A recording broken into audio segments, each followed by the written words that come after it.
Are you going to continue to vote for the people that have initiated more than 80% of all armed conflicts in the world?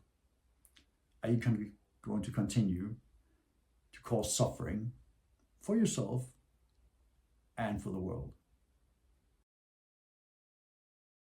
Because without courage, then you don't have what it takes to stand up for what is right for yourself and for others.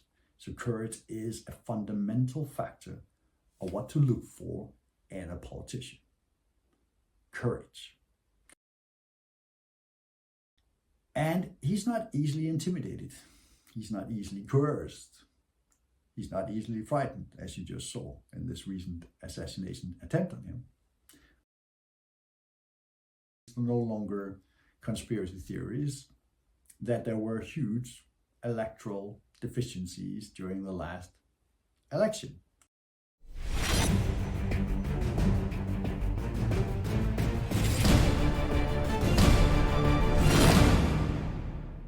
Now, after the Elon Musk and Donald Trump interview, there's been a lot of focus on Donald Trump and also Elon Musk.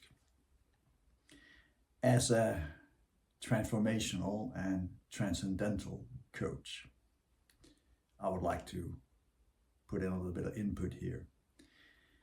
For me, the way I see the world and the way I see politics and the state of world affairs, I think Donald Trump is inevitable. Donald Trump is the current answer to the problems faced by the United States, and partly also the problems faced by the world. And I think most of the problems we have in the world are faced by or created by US politics over the last 100 years or so. And those politics led to the Second World War, and they have led to increased armed conflicts around the world, to the fact that statistically, United States have initiated more than 80% of armed conflicts around the world during the last about 100 years, last century. And that is a staggering thing. Not even the Roman Empire was able to create so much havoc, right? And that's where I think Donald Trump comes in as a very important person.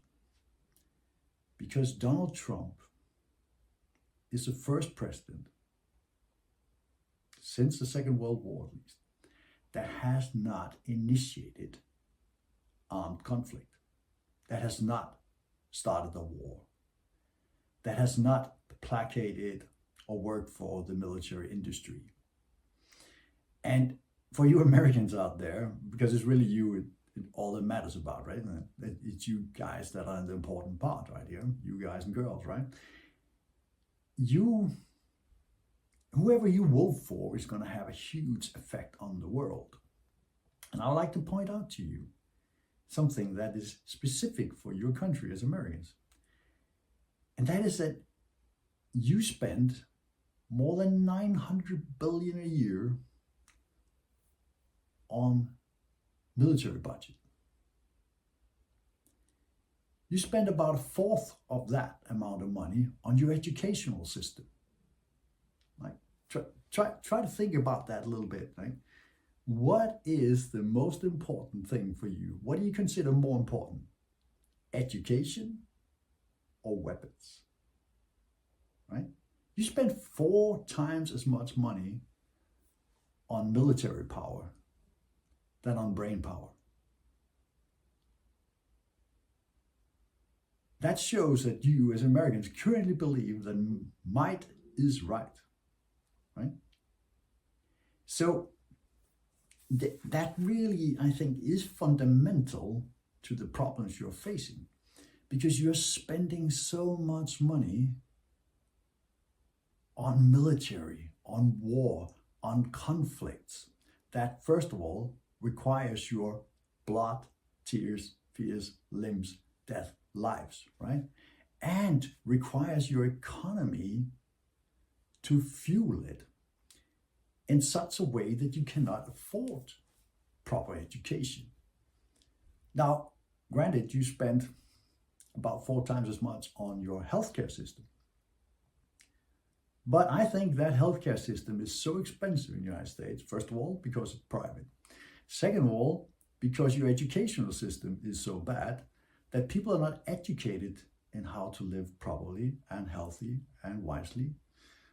Partly also because you are having a huge pharmaceutical industry that is owned by the same people that are running the military complex industry. Now there's a connection there. And this is why I personally think that voters in the United States will have a fundamental effect on world affairs now in the next upcoming election. Not just for the benefit of your own country, but for the benefit of the world, by actually voting for somebody who does not endorse the military industry, who does not endorse the pharmaceutical industry, right? And there is only one politician so far that is very clear on that is potentially going to become president of the United States. And that is Donald Trump. Donald Trump, as a Republican nominee, as a Republican, is therefore, in my opinion, the inevitable correct answer to the current state of affairs. I would also say I do not believe that he is the long-term answer, but I think he's the equilibrium that you need right now to balance things from decades of really bad democratic policies. The problem with democracy and being a Democrat, and please notice around the world that all the bad countries, really bad countries, like to call themselves democratic, and they would like to have that in their title of their name, Democratic Republic of Congo, something like that. East Germany used to be democratic, and it was not, right? Because this very idea that democracy is the best thing is a fallacy. And now people are going to be upset and say, oh, Dan don't believe in democracy. Well, I believe in democracy under a constitution. That is to say, as long as the constitution protects the rights of minorities and everyone else, their personal rights cannot be infringed upon by the whims of democracy. Because democracy just means majority rule. And if the majority can rule all the time with impunity, then they will create horrible things. Hitler was democratically elected, I would like to point out. So as most dictators around the world been democratically elected at one time or another before they manipulated their votes and elections. We also see, and we know now it's a fact, and it has come out several places in the United States, and there has been a lot of confirmed of these. It's no longer conspiracy theories, that there were huge electoral deficiencies during the last election.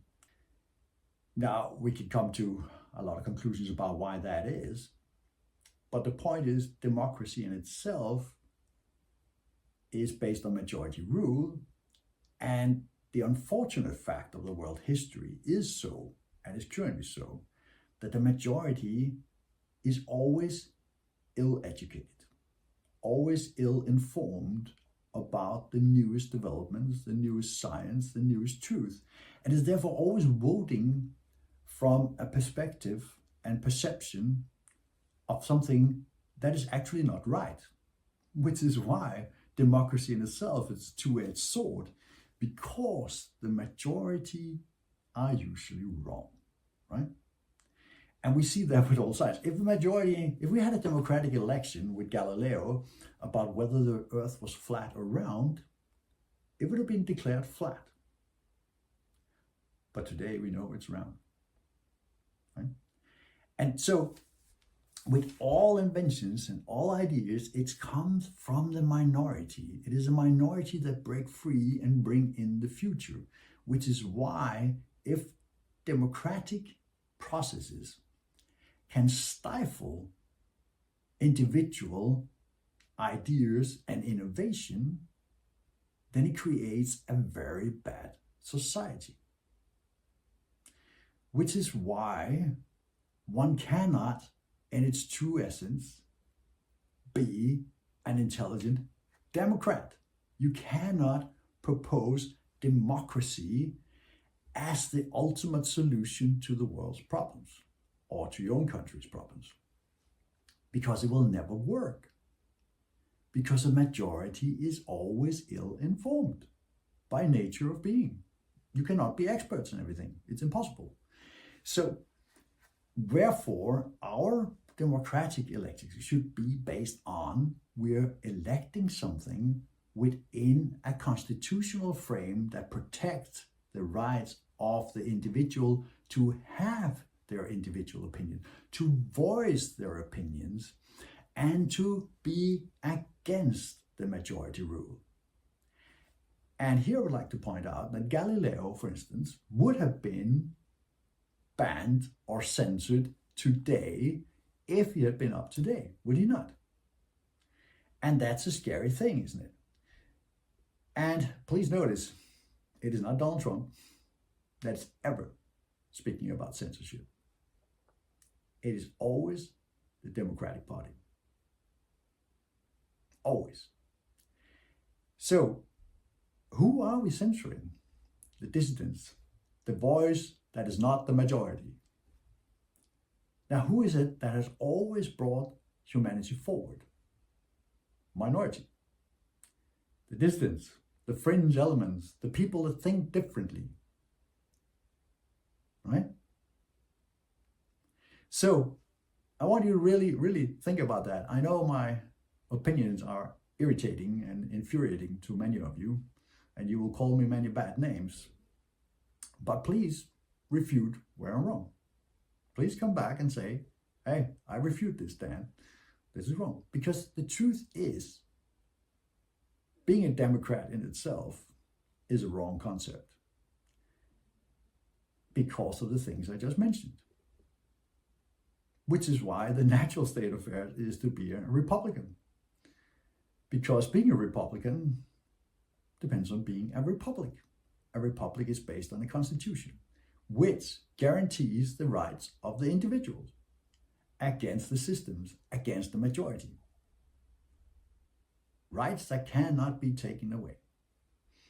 Democracy can take all those things away because democracy is majority rule.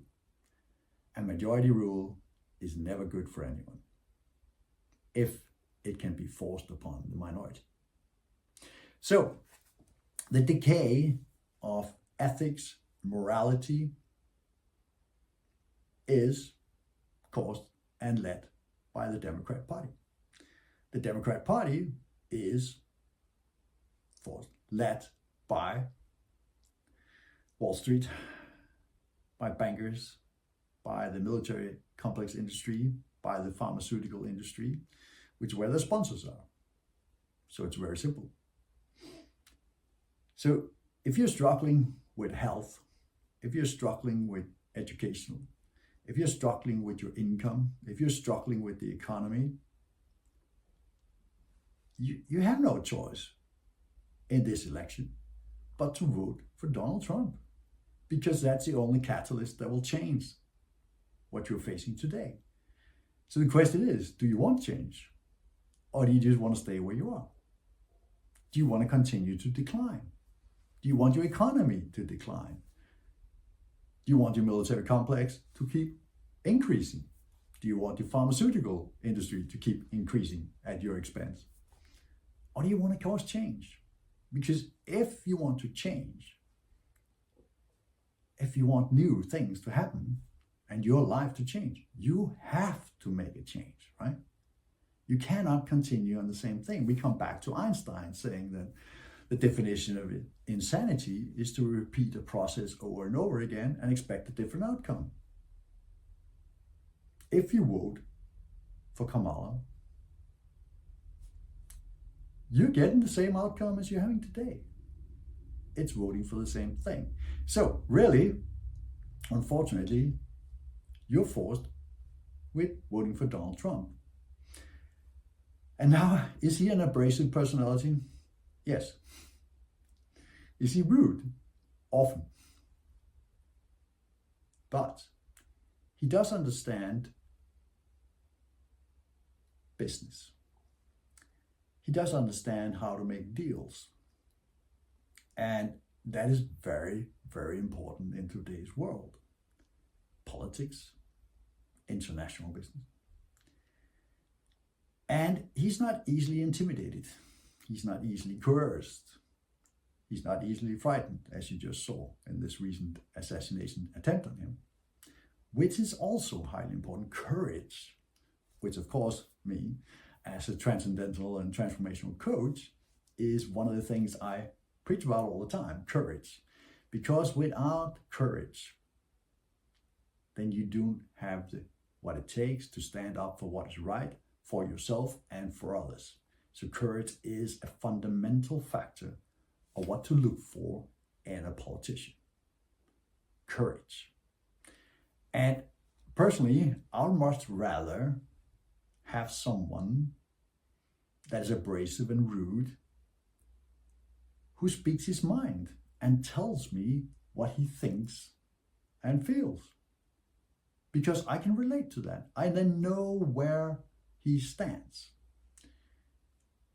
The contrary is the Democratic Party, which have fantastic, eloquent politicians that are polite and eloquent all the time and speak some beautiful phrases and fantastic language and come out with a yes, we can attitude, but does none of what they say, right?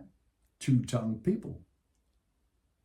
They are perfect at the speech, at the inauguration, at the political rally, at the conference table, and the media, in the interviews, but they don't do what they say. And you know that. This is a fact, right? They don't follow through on anything they say because they are not speaking from their heart. You don't know who they are. You don't know what they feel. You don't know what they think because they don't share that with you. They share what they think is politically correct at the moment that will further their cause. That's the difference with Donald Trump. He just comes out and says it. And that is so strange for most people. It is so weird that we are a little bit taken aback. And most of us are like, what? Did he just say that? Is that possible? What an idiot. The point is, it is better the devil you know than the one you don't. And the fact is, when we're facing Donald Trump, you know who he is. You know what you get. You know his record. You know what he says. You know what he feels. You know what he thinks. That's a lot more confidence building for me than the sweet talking politician, smooth as a snake oil salesman, that tells you what you think you want to hear, but then do whatever he feels or he's paid to do, right? That's a fact.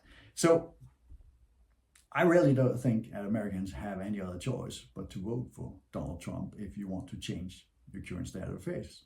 If you want to become the leading nation again, not by military might, but by doing what's right.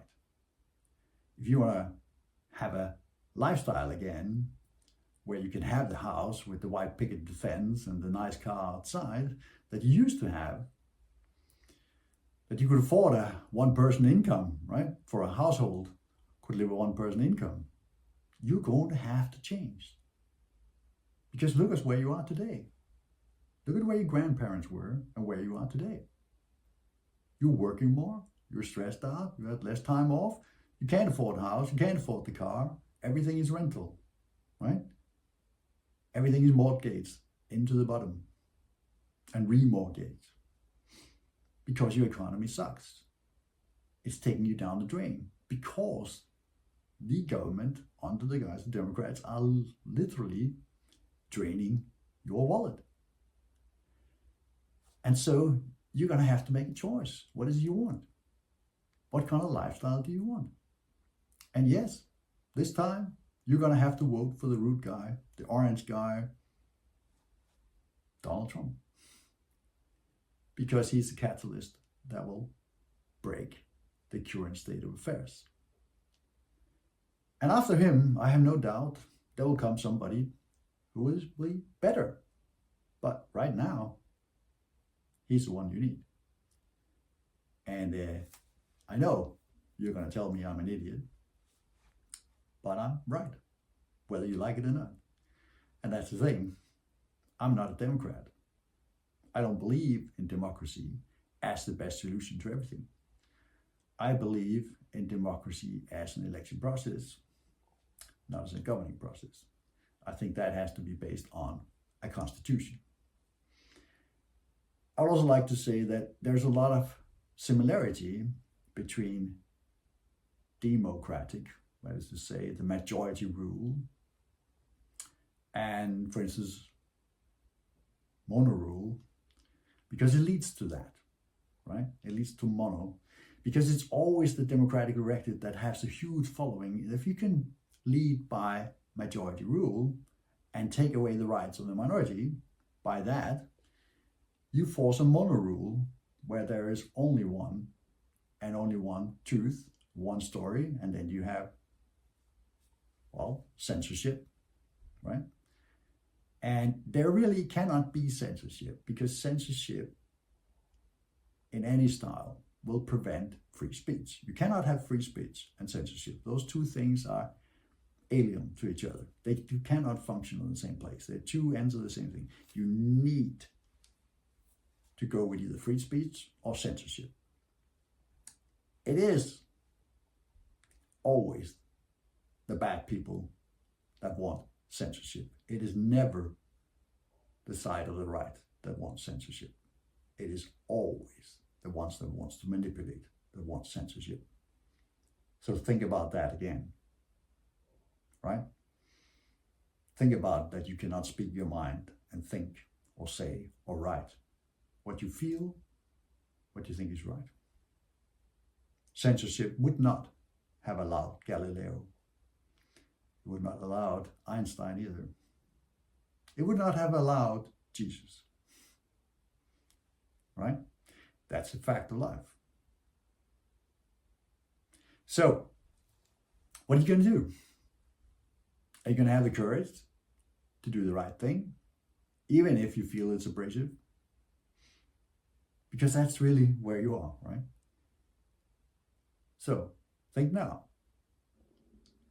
When I speak about democracy and monocracy, because that's what it leads to, that's the same as monarchy. Monarchy is a really bad thing. And most of the bad things that happened in the last century happened from monarchies. Monarchies is the same thing. Monarch, mono, one single rule, one single party, one single view, censorship of everything opposing. I have the rule, I have the power. Roman emperor style, right?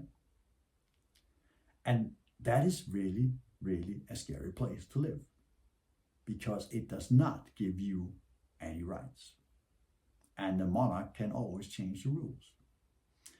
And all dictators come from a kind of democracy start that leads them to mono state, like Iran has become today, right?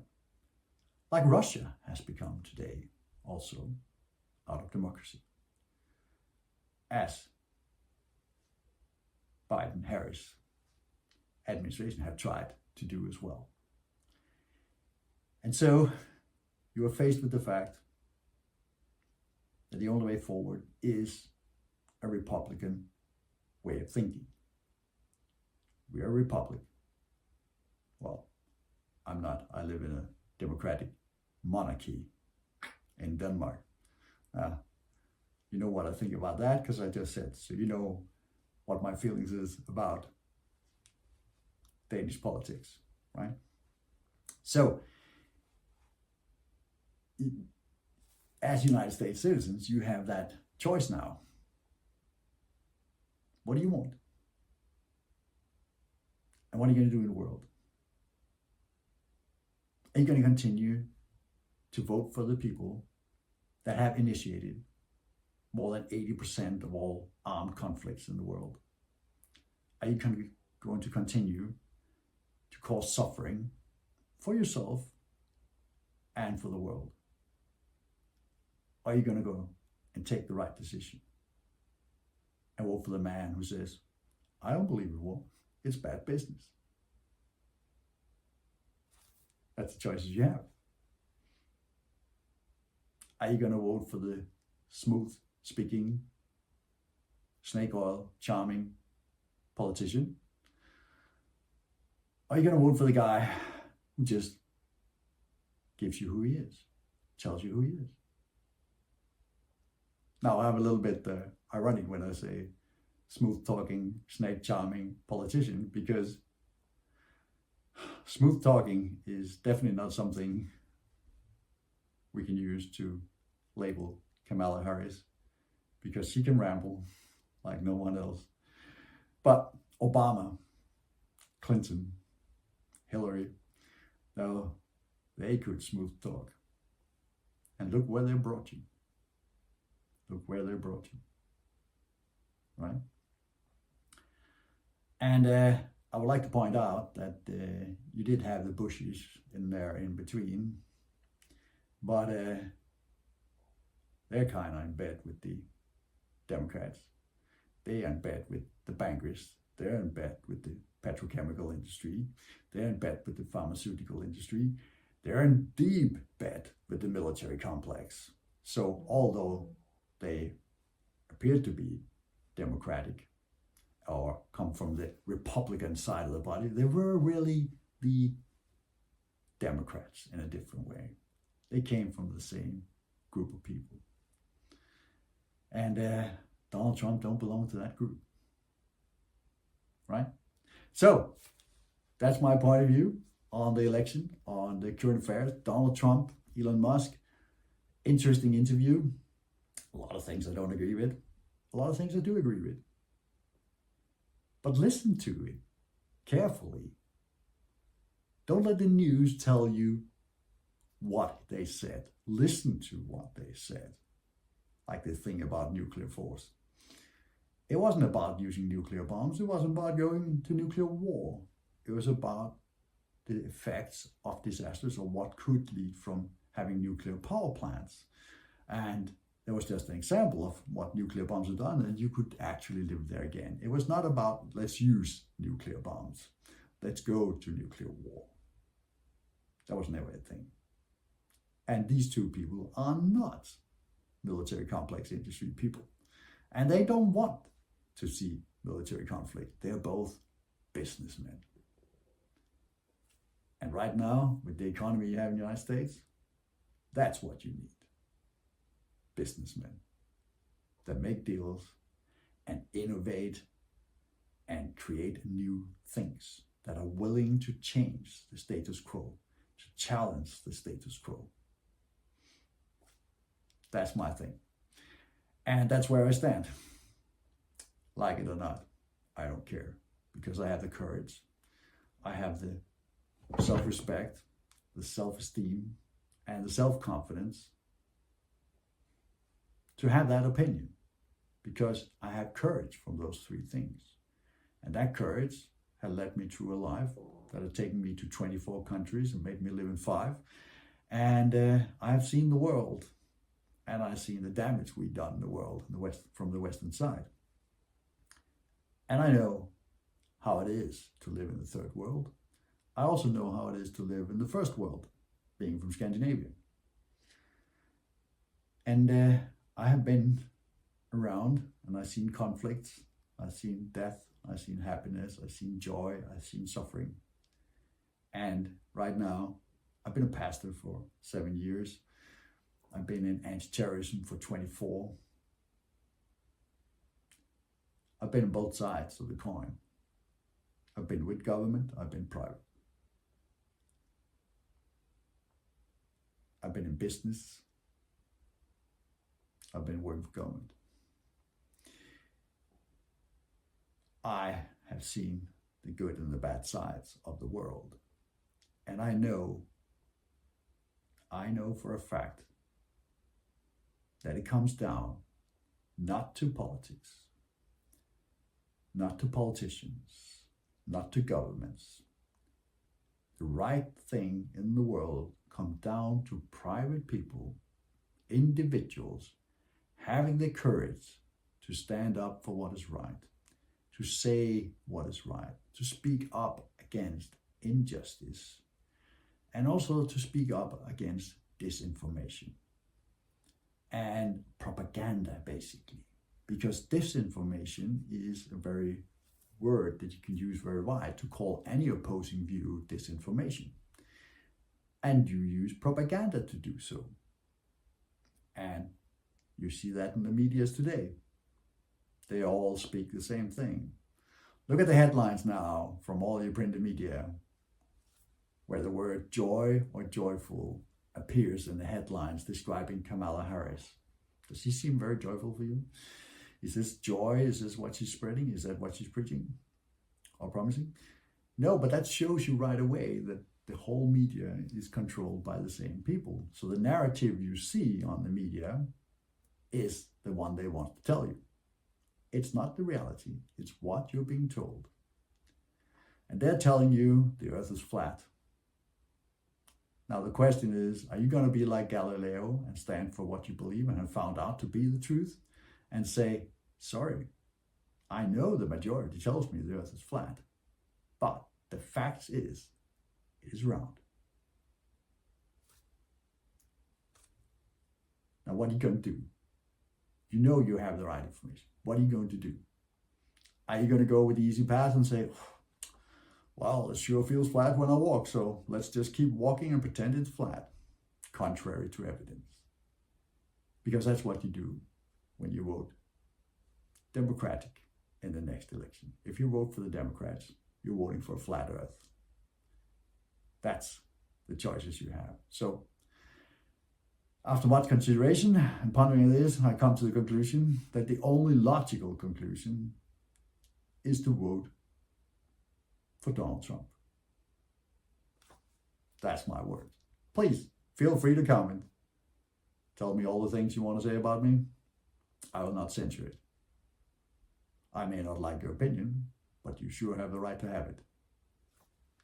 Dansommer. Go there, be courageous, be happy, change the world.